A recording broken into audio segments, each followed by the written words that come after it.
Welcome to another episode of the peopleHum interview series. I'm your host Sumita Mariam, and let's begin with a quick introduction of peopleHum.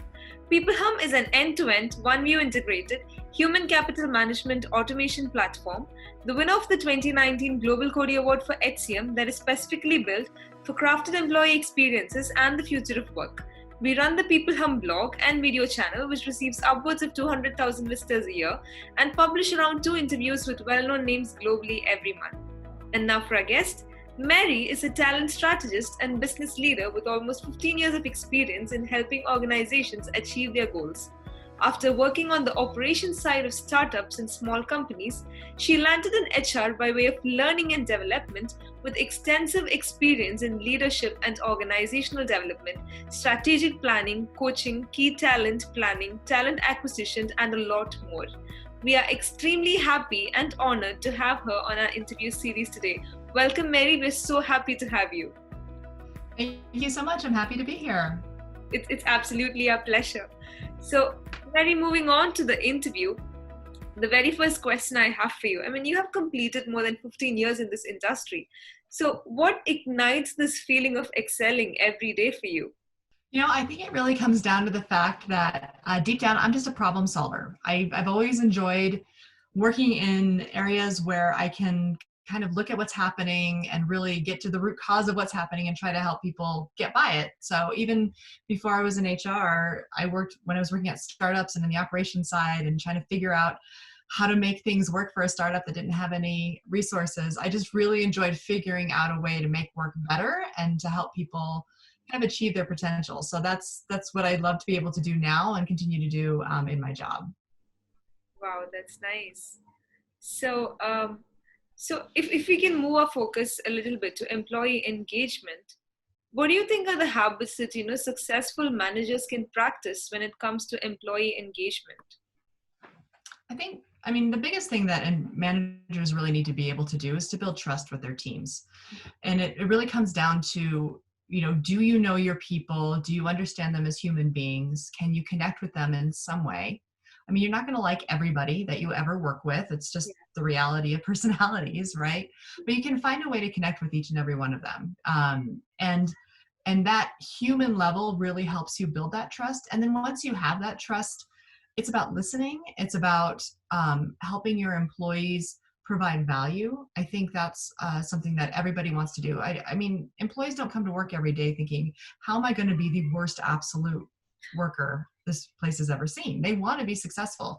Now, they might have different definitions of what success is, but by and large, they want to feel like they're providing value. So I think managers that do the best job are ones that can help employees contribute in a way that is meaningful to both the employee and to the business, because we need to have results, but it's really that connection that managers are making, because once you know your people, you're in a much better position to guide them in their work in a way that's meaningful to them and to the business, to help them map out some sort of career path for them that will be meaningful for them. But you can't do that if you're just at the surface. So really getting to know your people is really important, I think.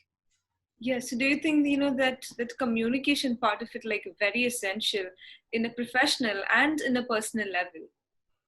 Absolutely. Yeah. It was interesting. There was a Twitter feed going on last week about what's the right cadence and frequency for having one-on-ones with your people. And I couldn't really answer that in a way, because I said there's so many variables. Because on one hand, week to week might make sense, but I've supported managers who had upwards of 40 direct reports, and that's just not reasonable to expect them to have one-on-ones every week. So it's about finding the cadence that works. But if you're there for them when they need it, if you're establishing sort of that relationship to say, we might not have more than a monthly meeting on the books, but you can come to me whenever you need to, and that the employee trusts that you are there for them to support them, it'll go a long way for helping keeping those lines of communication open. Wow. Yeah, that's so true. And, so right now we have a lot of companies, finding smarter ways to analyze employee voice from various sources, various data sources. But the thing is that, employee satisfaction remains a tight spot for most organizations. So what do you think is the missing link there? I think, we've been doing employee engagement surveys and satisfaction surveys for decades, and you're right, we haven't moved the bar. And I think a big piece of it is companies are terrible at follow-up. You're asking all these questions about what can we do better? What would you like to see better? And then doing absolutely nothing about it. Yeah. I think a big mistake that companies tend to make are asking questions about things they have absolutely no intent to change. So if you are going to ask questions about benefits, but you're never going to change your benefits, don't ask about benefits. Um, and if people are telling you it's senior leadership or leadership, and you're not ever going to change that senior leadership, is it worthwhile to keep asking the question? I don't want it to come across as saying, well, don't ask the question if you know the answer, but don't ask a question unless you're willing to really do something about it. So if you have a strong CEO from a perspective of personality and probably will never leave, and nobody likes that CEO, don't be surprised that your numbers are continuing to be low because you're never going to do anything about it. So it's really connecting the dots. Or if you've asked a question and a number of employees tell you we want to see this result, but it doesn't make sense legally, or it doesn't make sense from a business perspective, or it's too expensive, close that loop. Go back and communicate with employees to say, we heard you, here's what you're saying, and here's why we can't do that, or we are not going to do it right now. So I think a lot of employees feel like they're just yelling into a black hole when it comes to engagement surveys, and they're also worried about retaliation. So there's a trust issue there too. So I struggle with that engagement survey perspective, just because it isn't changing, and if a company's not willing to do anything about it, is it just a check the box exercise to say you have it? Yeah. So how do you think, organizations can improve honest performance feedback? I mean, we have all sorts of feedbacks right now. We have the 360-degree feedback and a lot of it. So how do you think we can, do it with more honesty? Gosh, it goes back to that trust. If you have an organization where people don't trust each other, that feedback's not going to be there.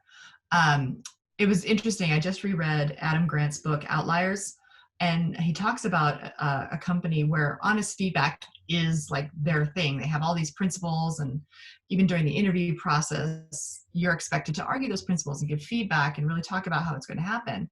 And they have this really elaborate process of giving feedback, analyzing the feedback, sharing feedback, crowdsourcing the impact. And what's interesting about it is the process becomes what's important and not necessarily the feedback itself. But there's also a lot of guidelines, like saying, I just tell it like it isn't honest feedback. It's at some point it just becomes mean. So it's really having those guidelines. So when you think about giving honest feedback, you have to look at your own intent. Why are you giving that feedback? Is it to make yourself feel better? Or is it because there is something that the other person really needs to hear in order to be successful? You need to look at being open yourself to honest feedback. You can't say, we believe in honest feedback, but only one way. So only leaders can give honest feedback, but employees better not.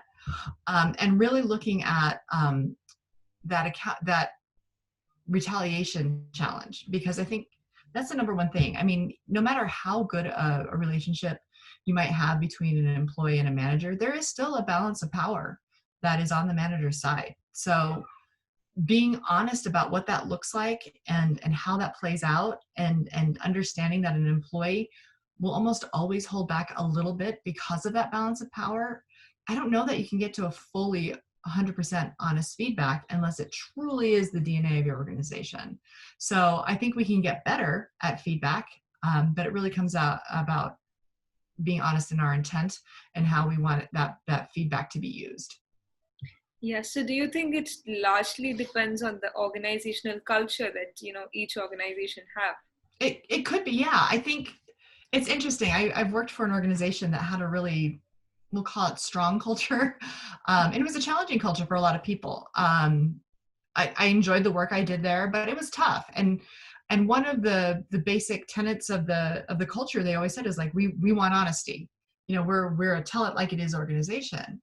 But in that situation, it was one of those where, yeah, leaders could be as honest as they wanted, but employees really couldn't, unless they were sort of a protected employee. It was in a lot of ways a true meritocracy. If you were a good employee, you could go far, you get a little bit more leeway, all that sort of thing. But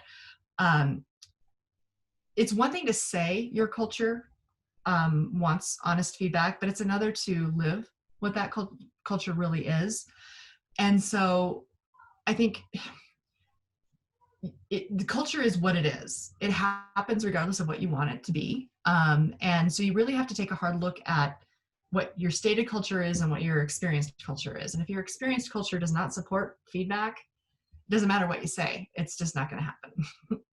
Yeah, yeah, that's so true. And why is setting up an organizational culture so difficult? I mean, what are the key factors that organizations should focus on to create a resilient culture? Yeah, like I said, culture just happens. I mean, it's the way that people work, it's the way that people interact with one another. But really, when it comes down to it, it's culture is what you reward and what you tolerate, and it's the systems that you put in place. It's beyond the people. It's I use the example a lot of times when I talk about culture, but you can't say that you have an empowerment culture and then require 3 levels of approval to buy a pen. That tells you that Yeah. your culture isn't one of trust. It's one that requires you to sign off on everything. There are cultures where executive vice presidents aren't allowed to sign off on more than $5,000 worth of spending, which is kind of crazy. So when you go about creating a culture, it's really identifying what it is that you as an organization believe. So what is really important? There's been a lot written about like Southwest Airlines culture and how they really believed that airline travel needed to be accessible to the common person. So they used that as sort of a foundation for thinking through all the systems and employment that they put in place, and what do they measure and what do they reward. And so when you really go about a culture, it's being intentional. It's really looking at everything that you set up, every policy, every process, through the lens of the culture that you're trying to build. So if you create a travel policy and you're going to make everybody expense per meal and submit the receipt, think about what is that saying about how you think about your employees, how you value their time, how you value their common sense. And you need to look at everything through that lens of what kind of culture you're trying to build. Now, one thing I will say is that we might have a personal belief of what is a good culture and what is a bad culture, but an aligned culture is a strong culture. So if you want to build a certain kind of command and control culture and it's super aligned, then you've done your job. It's going to be resilient regardless of who works there. Is it going to be a good one? That's kind of your question, but it's that alignment that you're really looking for that's going to help you create a culture that will survive any leadership. So so many founder-led organizations worry about what will it be like when I retire or if I die or whatever it might be.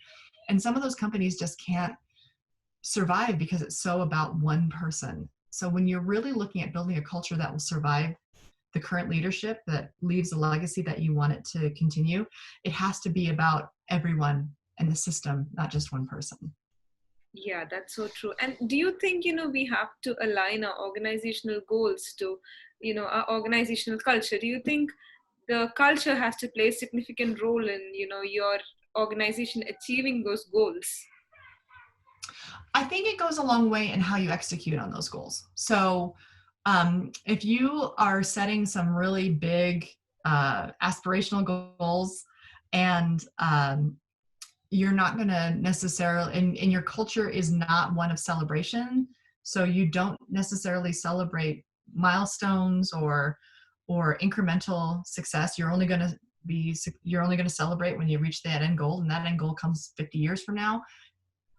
Are people going to work hard for it? Maybe not, and as you're setting those goals, I keep coming back down to trust, but it is, if you have a culture where people don't trust that their managers are going to give them the credit that they deserve, or they're going to support them in those goals, then it will be really hard to achieve those goals. I think also how you set goals as an organization is tied to your culture. So are you a top-down organization? Are you a grassroots up organization?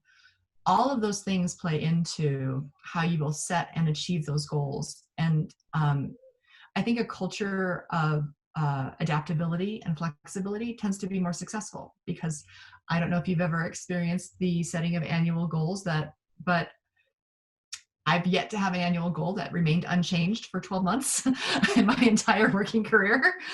So if you have an organization though whose culture is very rigid and we're not going to change those goals and we're just going to hold you accountable to that goal, you're not going to have a very successful workforce. You're not going to have an engaged workforce, and you're not going to be able to say that you were able to achieve your goal as an organization. So yeah, I think culture does play into how goals are set and achieved within an organization.